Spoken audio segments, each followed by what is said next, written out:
주영석 기자의 뉴스 속으로. 뉴스 속으로는 예방과 치료의학도 최고, 리퍼도 최고, 시니어 어르신들에게 서울 메디칼 그룹이 최고, 서울 메디칼 그룹 제공입니다.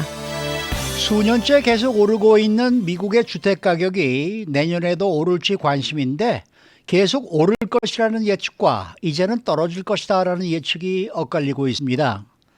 오미크론급 확산세로 이 코로나19 감염자가 급증하면서 주택 가격이 더 오를 것이라는 전망과 또 연준의 금리 인상에 따른 긴축 경제로 주택 가격이 내려갈 것이라는 예상이 팽팽히 맞서고 있습니다.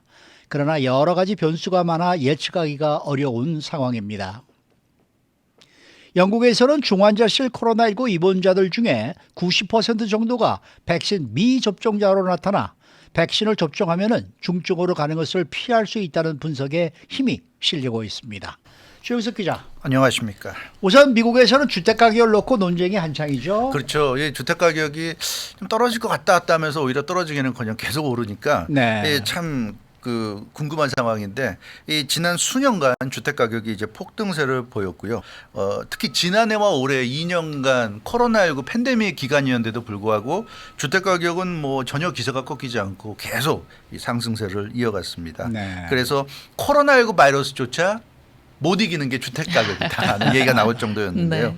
그래서 이제 이틀 앞으로 이제 새해가 다가왔는데 과연 내년에는 주택 가격이 어떻게 될 것인가 여기에 관심이 지금 집중되고 있는 그런 상황입니다. 네, 뭐 전반적인 주택 가격이 여전히 높지만은 이렇게 내년에 주택 가격이 어떻게 될 것인가에 관심이 모아지는 이유가 따로 있나요? 네, 이유가 있습니다. 그러니까 주택 가격은 큰 흐름으로 보면 수년째 뭐 급상승세 아주 급등세를 보이고 있다고 말씀드릴 수가 있는데, 예. 근데 좀 디테일하게 좀 자세히 살펴보면 최근 들어서 그 상승세가 주춤합니다. 그러니까 상승세는 상승세인데 꺾여서 하락세로 간 건 아니고요. 상승세지만 상승세의 그 폭이 상당히 좀 줄어들었다. 이게 지금 눈길을 모으고 있습니다. 그래서 최근 2달 동안 주택 가격의 상승폭이 둔화됐다는 거. 그래서 이것이 과연 주택 가격의 하락세의 전조가 아닐까? 이런 생각들을 하고 있는 거죠. 네. 그 여기에 대해서 이제 앞서 말씀해 주신 것처럼 주택 가격은 계속 오를 것이다. 아니다. 내년 정도 되면 이제 좀 꺾일 것 같다. 뭐 이런 이제 얘기들이 나오고 있는 이유는 바로 가장 최근 2달 동안의 주택 가격의 가격 상승폭이 굉장히 둔화됐다는 거. 여기에 지금 이유가 있습니다. 네, 근데 최근 2달 동안에 주택 가격 상승폭이 좀 둔화가 됐다. 뭐 이런 이제 얘기들이 나오고 있는데 구체적으로 어느 정도나 둔화한 거예요? 예, 이게 이제 S&P 코어라지 케이스 실러 주택 가격 지수에 좀 따른 건데요. 이 케이스 실러 주택 가격 지수는 너무나 유명한 그 주택 가격 지수죠. 칼 케이스 웰즐리대 교수와 로버트 실러 예일대 교수가 공동 개발해서 굉장히 공신력이 높은 지수인데 지난 8월에 20%로 정점을 찍었고요. 이 상승폭. 9월에 19.7%로 0.3% 포인트가 이제 상승폭이 둔화가 됐고 10월에 19.1%가 올라가지고 9월에 비해서 0.9% 포인트 상승폭이 둔화됐습니다. 그래서 이 최근 2개월 연속 상승폭이 둔화됐고 그 둔화폭이 갈수록 커지고 있다. 처음에는 0.3% 포인트였는데 두 번째는 0.9% 포인트 이 정도로 지금 나타나고 있습니다. 네, 이렇게 2달 연속 상승폭의 둔화를 보고서 이거 새로운 흐름이 시작되는 네. 거 아니냐, 뭐 이렇게 분석이 되는 건가 보네요. 네, 그런 분석이 지금 나오고 있습니다. 예. 물론 아직까지는 20% 가까이의 그 상승폭은 유지가 되고 있죠. 예. 20%였다가 19.7%였다가 이제 19.1%까지 지금 내려온 그런 상황인데요. 그래도 높은 거 아니냐 그러면 높은 건 높은 거죠. 높은 네. 거지만 높죠. 그러나 이런 통계를 우리가 계산하고 분석할 때는 그 0.3, 0.9 뭐 이런 그 얼마 되지 않는 것 같지만 폭이 커진다, 좁아진다 이런 거에 굉장히 큰 의미가 있다 이렇게 말씀드릴 수 있을 것 같습니다. 그리고 상승폭이 어찌됐건 계속 떨어지기 때문에 지금 19.1%까지 왔기 때문에 이런 추세라면 이제 19%도 무너질 가능성이 있다. 그렇죠. 이런 추세라면 다음에는 뭐 18.8%나 뭐 5%나 이 정도 나올 가능성이 있는데 이러면 20%였던 게 한 몇 개월 사이에 이제 19%대가 무너지고 18%대까지 내려갈 수 있다는 거. 상승은 상승이지만 상승폭이 계속 지금 줄어들고 있다는 거. 그런 면에서는 이게 좀 의미가 있지 않은가 뭐 이런 분석을 좀 할 수 있을 것 같고요. 그래서 뭐 이것만 갖고 얘기하기 좀 성급하다고 할 수 있지만 내년에 주택 가격이 하락세로 돌아갈 수 있지 않겠는가 그런 의미에서 올해 말에 나타나는 이런 추세가 뭔가 좀 전조가 아니냐 하는 그런 지금 분석이 나오고 있고 특히 이제 내년에는 연방준비제도의 금리 인상이 지금 예정돼 있지 않습니까? 네. 그래서 지금 이런 정도 0.몇%가 떨어지는 추세라면 내년 된다고 해서 이 상승폭이 갑자기 마이너스가 되긴 어렵다고 보이지만 이게 일반적으로 그냥 떨어지는 정도에서 끝나는 게 아니라 금리 인상이 예정돼 있기 때문에 그러면 확 떨어질 가능성도 있다. 뭐 아마 이런 예측도 담겨 있는 것 같습니다. 그래도 뭐 주택 가격이 떨어질 것으로 보기 어렵다라는 해석이 지금 많이 나오고 있는 것 같아요. 네, 그런 해석도 많이 나오고 있습니다. 네. 그러니까 주택 가격이 계속해서 상승세를 유지할 것이다. 상승폭은 약간의 뭐 변동은 있어도 상승은 계속 유지할 거다. 이제 이런 얘기인데요. 최근 2개월간 상승폭의 둔화가 있는 건 사실이지만 여전히 상승세 아니냐 이제 이런 얘기고요. 그리고 최근 3개월 보면 20%, 19.7%, 19.1%. 그러니까 상승폭이 둔화됐어도 여전히 높지 않느냐는 얘기예요. 그렇기 때문에 조금 상승폭이 둔화될 수는 있어도 상승세가 꺾인다고 보기에는 좀 그건 아닌 것 같다. 이제 이런 얘기가 나오고 있습니다. 20%건 19%건 네. 뭐 18%건 간에 상승세는 상승세다. 이제 이런 생각들을 여전히 많은 전문가들이 또 하고 있습니다. 게다가 그 주택 가격이 내년에도 강세를 보이면서 떨어지지 않을 거다라고 생각하는 가장 큰 이유가 오미크론 같은 이 코로나19의 급등세 때문이다라고 또 분석을 하더라고요. 예, 맞습니다. 그런 분석이 좀 나오고 있어요. 예. 그러니까 우리가 그냥 얼핏 생각하면 코로나19가 또 확산이 돼서 뭐 좀 사회적으로 위축된 분위기가 네. 되고 이러면 이게 좀 안 좋은 거 아닌가 생각하는데 주택 시장에서는 그렇게 보지 않아요. 주택 전문가들은 그게 오히려 주택 가격에는 호재가 될 수 있다. 그러니까 왜냐하면 그 지난 2년간 코로나19 팬데믹 기간 동안 주택 가격이 상승한 이유가 있는 거죠. 예. 그러니까 사무실 근무가 굉장히 제한되지 않습니까? 그랬죠. 그래서 사무실에서 일하던 사람들 상당수가 재택으로 돌아서고 또 리모트 원격에서 이제 근무하는 것으로 이제 바뀐단 말이에요. 그러다 보니까 그 어디서 원격으로 일하겠습니까? 자기 먹고 자는 데서 그 일하지 않겠어요? 그러니까 자기 집이 곧 사무실이 되고 사무실이 집이 되는. 그러니까 예전에는 생각해 보면 직장인들 경우에는 하루 종일 밖에서 일하는데 집은 정말 집에 가서 자고 잠만 자는 씻고 공간이잖아요. 차 한 잔 마시고 그걸로 끝나니까 예. 집이 좀 안 좋아도 상관없었어요. 내가 집에 있을 시간도 없고 집이 좋으면 뭐하냐. 내가 집에서 즐길 것도 없는데. 근데 달라졌잖아요. 코로나19가 되면서 하루 종일 집에 있게 되니까 집이 좋아야 되겠다. 그리고 집이 곧 직장이 되는 시대가 되니까 출퇴근 비용도 아낄 수 있고 점심 비용도 아끼고 그러니까 그렇게 해서 아껴지는 비용으로 집에 투자하는 거죠. 그러니까 집을 사는 그런 비중이 높아지는 겁니다. 그런데 오미크론이 등장하면서 코로나19가 다시 확산세가 되니까 지금 상당수 대기업들이 재택근무를 이제 끝내려고 하다가 올 하반기에 끝내려고 하다가 다시 주춤하고 이제는 당분간은 또 계속 재택근무로 간다고 지금 결정을 내렸어요. 그렇기 때문에 그러면 주택에 대한 수요는 계속 있을 것이고 주택 가격은 오를 것이다. 이런 예측이 나오고 있는 겁니다. 그리고 오미크론이 이제 꺾이고 코로나19가 이제 풍토병화 된다 하더라도 이미 대세가 재택근무가 됐으면 굳이 그걸 그때 가서 다 나와 다 사무실에 나와서 일하자 그렇게 하지 않을 가능성이 있다는 거예요. 반드시 사무실에 나와서 일해야 되는 경우는 나오지만 재택근무에도 문제가 없으면 그럼 재택근무 그냥 가지 뭐 이렇게 될 가능성도 높기 때문에 그러면 주택 가격이 계속 강세를 유지할 수 있다. 이런 예측을 지금 하고 있습니다. 근데 또 한편으로는 경제 상황을 이렇게 지금 우리가 예측해 볼 때 내년부터는 주택 가격이 좀 내려갈 수 있는 상황이 있다. 뭐 이런 이제 또 얘기들도 나오고 있다. 사실 그렇게 볼 만한 변수도 많이 있어요. 많이 네, 있죠. 그렇습니다. 그 일단 연방준비제도가 테이퍼링 속도를 지금 빠르게 하고 있잖아요. 글쎄요 말이에요. 그래서 내년 3월에 조기 종료하는 게 기정사실이고 테이퍼링이 3월에 종료가 되면 그 거의 뭐 지금으로 봐서는 3월에 기준금리 인상에 들어갈 가능성이 굉장히 높습니다. 그래서 연방준비제도가 금리 인상을 하게 되면 뭐 이 시간에도 여러 번 말씀드렸다시피 그건 시중에 풀린 돈을 이제 걷어들이는 의미고 돈이 걷어들어지게 되면 돈이 줄어드니까 유동성이 줄어들고 결국 긴축으로 가는 거죠.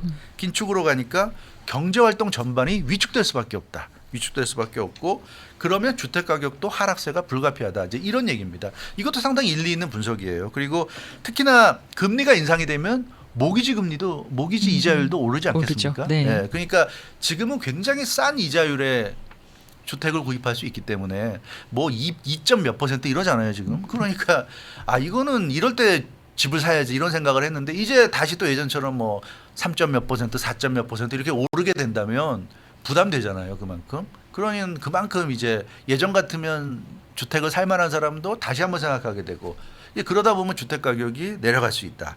이런 얘기입니다. 그리고 주택 가격이 한번 그렇게 주춤해서 내려가게 되면 이게 이제 주택 시장에 분명히 어느 정도 거품이 지금 껴있는 상태일 텐데 거품이 제거되면서 한번 하락세로 들어가게 되면 계속 하락할 가능성이 있다. 이제 이런 예측도 나오고 있는 거죠. 이제 그렇게 보자면 주택 가격이 내려갈 수도 있다. 근데 사실 이게 이런 얘기 들으면 또 이렇고 이런 거 같고 저런 얘기 들으면 저런 그렇죠. 거 같고 예, 네. 양쪽이 다 일리가 있어요. 일리가 있기 때문에 과연 어느 쪽 얘기가 맞을런지는 좀 더 두고 봐야 될 것 같아요. 근데 아무튼 양쪽 다 일리는 있다. 이 정도로만 우리가 생각을 하면 될 것 같습니다. 네. 자, 다음 소식입니다. 코로나19 백신 접종, 추가 접종 등의 네. 접종 효과가 나타나고 있다. 이것이 영국에서 감지가 되고 있다고 합니다. 네, 그렇죠. 영국의 BBC 방송이 보도한 내용인데요. 영국 내 그 병원에 중환자실에 입원한 사람들 중에 코로나19 때문에 입원한 사람들을 조사했더니 그 코로나19 때문에 중환자실에 입원한 사람들의 90%가 백신 미접종자다. 그러니까 백신을 접종하고도 중환자실까지 간 사람은 10%밖에 안 되고 거의 대부분이 미접종자다. 이제 이런 분석이 나온 겁니다. 그래서 보리스 존슨 영국 총리가 그런 얘기를 했어요. 이 그 백신을 맞지 않으면 병원에 입원할 가능성, 또 중환자실까지 올라갈 가능성이 상당히 높다. 예, 그렇지만 또 이 백신을 맞게 되면 그렇게까지 위험해질 가능성이 굉장히 극히 희박해진다. 이런 얘기를 BBC 이 방송에서 인터뷰에서 했습니다.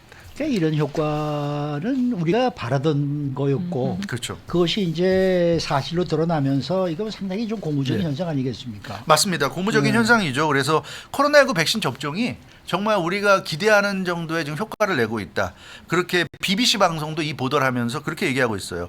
백신 접종이 확실하게 효능을 발휘하고 있는 좋은 사례다. 이렇게 보도를 했고 오미크론이 최근에 지배종이 되면서 급 확산세를 주도하고 있잖아요. 네. 그래서 이 두려움의 대상이 되고 있는데 특히나 그 코로나19 백신이 오미크론이 등장하기 전에 다 만들어진 것이기 때문에 오미크론에는 힘을 못 쓸 것이다 하는 그런 이제 우려가 컸기 때문에 걱정이 많았는데 막상 뚜껑을 열고 보니까 오미크론이 이제 나타난 지 한 달이 좀 지난 한 달 정도가 됐는데 막상 그 한 달 동안 상황을 놓고 보니까 기존 백신이 오미크론에도 상당히 효과가 있다. 그러니까 기존의 코로나19 백신을 2번 맞아서 접종을 완료했거나 3번째 부스터샷을 맞았거나 이런 사람들은 맞지 않은 사람에 비해서는 확실히 효과를 보고 있다. 그런 점에서 오미크론에 의한 돌파 감염은 많이 이루어지고 있지만 그러나 그렇게 돌파 감염이 된 사람 중에 중증으로 가거나 사망까지 가는 경우가 거의 없다는 점에서 그러니까 오미크론에 감염되는 거는 막아주지 못하지만 백신을 접종해도 감염되는 것까지는 어쩔 수 없지만 감염됐을 때 몸 안에서 이게 중증화되지 않는 그런 어떤 그 면역 기능을 충분히 해주고 있다. 백신이 이제 그런 점에서는 걱정했던 것보단 상당히 좀 괜찮은 상황이 아닌가 이렇게 영국에서는 지금 분석이 되고 있습니다. 네. 그래서 뭐 확진자가 급증하고 있음에도 네. 보리스 존슨 영국 총리가 매우 긍정적으로 현재 상황을 보고 있더라고요. 맞습니다. 그래서 보리스 존슨 총리는 지금 말씀하신 대로 영국의 확진자는 연일 뭐 엄청난 그 숫자 기록을 세우면서 예. 확산되고 있지만 보리스 존슨 총리는 굉장히 낙관적이고 긍정적이에요. 지금 상황이 괜찮다. 그래서 지금 뭐 신규 감염은 엄청난 숫자지만 영국은 락다운이라든가 이런 극단적인 조치를 동원하지 않겠다 이런 얘기를 했어요. 그래서 락다운 없이도 얼마든지 우리가 대처할 수 있다. 자신이 생겼다 이런 얘기를 했습니다. 그래서 사람들이 백신 접종만 제대로 해주고 부스터샷만 맞아준다면 그럼 뭐 큰 문제가 아니다 이렇게 보리스 존슨 총리는 얘기하고 있고요. 그래서 이런 얘기를 했어요. 부스터샷 맞고 분별력 있고 조심스러운 방식으로 연말과 새해를 즐겨라 이런 얘기를 했습니다. 그러니까 분별력 있고 조심스럽다는 건 뭐 방역 수칙을 잘 지키고 그 말이죠. 예, 우리가 잘 알고 있는 그런 뭐 네. 마스크 쓰고 이런 것들 기본적인 거 지켜주고 주사 그 접종을 해놓고 백신 접종까지 해놓고 그 정도면 뭐 큰 문제 없을 것이다. 이제 이런 얘기가 되겠습니다. 그래서 중요한 건 이거예요. 포인트는 현재의 방식, 우리가 현재 알고 있고 갖고 있는 기존 방식으로도 충분히 오미크론에 대응할 수 있고 더 이상의 무슨 락다운 이런 건 필요 없다. 그래서 영국은 더 이상 특별한 방법을 동원하지 않을 것이다 이렇게 얘기했는데 예, 참 희망적인 것 같아요. 그래서 오미크론이 이제 뭐 앞으로 한두 달 정도 이제 반짝 기세를 올리다가 좀 꺾일 텐데 그 정도가 되면 이제 좀 어느 정도 우리가 코로나19 시대에 좀 마지막을 좀 우리가 볼 수 있지 않을까 하는 기대를 좀 해볼 수 있는 것 같습니다. 네, 혹시 또 돌파 감염이 된다 하더라도요. 돌파 감염이 된 사람이 다른 사람에게 이제 전파가 될 그렇죠. 때도 힘이 굉장히 약화가 된다고 하더라고요. 그 CDC 국제에 그런 얘기를 했죠. 예. 그 감염이 돼서 네. 5일 자가격리 기간이 5일로 줄었잖아요. 네. 5일만 자가격리 제대로 해줘도 5일이 지나면 네. 90% 이상이 다 사라진다고 그럽니다. 그 얘기가 그러니까 그 얘기죠. 되는 그래서 거네요. 네. 그 감염되고 나서 한 며칠만 본인이 며칠만 좀 조심해 주면 그 다음에는 다른 사람과 접촉을 해도 네. 다른 사람에게 전파할 만한 그런 정도의 강한 바이러스 능력이 없어진다고 그래요. 네, 그러니까 맞습니다. 굉장히 이제는 점점 좋은 쪽으로 가고 있다. 요 이제 앞으로 조금만 더 우리가 노력하면 되지 않을까 싶습니다. 희망적이네요. 말만 네. 들어도 아주 희망적이네요. 수고 많으셨습니다. 주영석 기자였습니다. 뉴스 속으로는 예방과 치료의학도 최고, 리퍼도 최고, 서울 메디칼 그룹 제공이었습니다.